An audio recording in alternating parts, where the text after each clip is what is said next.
मत्ती रचित सुसमाचार 28वां अध्याय। सब्त के दिन के बाद सप्ताह के पहले दिन पहर फटते ही मरियम मगदलीनी और दूसरी मरियम कब्र को देखने आईं। और देखो, एक बड़ा भूइंडोल हुआ, क्योंकि प्रभु का एक दूत स्वर्ग से उतरा और पास आकर उसने पत्थर को लुढ़का दिया और उस पर बैठ गया। उसका रूप बिजली का सा और उसका वस्त्र बाले की नाई उज्ज्वल था। उसके भय से पहरुए कांप उठे और मृतक समान हो गए। स्वर्गदूत ने स्त्रियों से कहा कि तुम मत डरो, मैं जानता हूं कि तुम यीशु को जो क्रूस पर चढ़ाया गया था ढूंढती हो।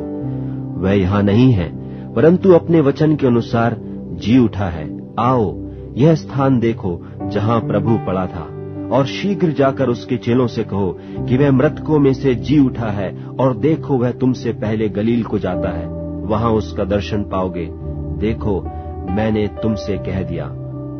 और वे भय और बड़े आनंद के साथ कब्र से शीघ्र लौटकर उसके चेलों को समाचार देने के लिए दौड़ गईं। और देखो, यीशु उन्हें मिला और कहा, सलाम। और उन्होंने पास आकर और उसके पांव पकड़कर उसको दंडवत किया। तब यीशु ने उनसे कहा, मत डरो, मेरे भाइयों से जाकर कहो कि गलील को चले जाएं, वहां मुझे देखेंगे। वे जा ही रही थीं कि देखो, पहरुओं में से कितनों ने नगर में आकर पूरा हाल महायाजकों से कह सुनाया।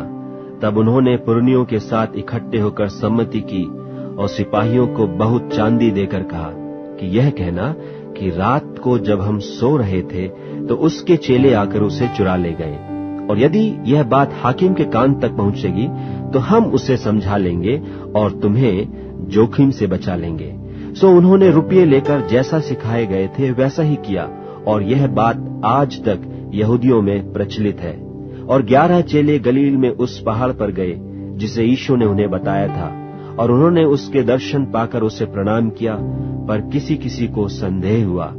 यीशु ने उनके पास आकर कहा कि स्वर्ग और पृथ्वी का सारा अधिकार मुझे दिया गया है, इसलिए तुम जाकर सब जातियों के लोगों को चेला बनाओ और उन्हें पिता और पुत्र और पवित्रात्मा के नाम से बपतिस्मा दो, और उन्हें सब बातें जो मैंने तुम्हें आज्ञा दी हैं मानना सिखाओ। और देखो, मैं जगत के अंत तक सदैव तुम्हारे संग हूं।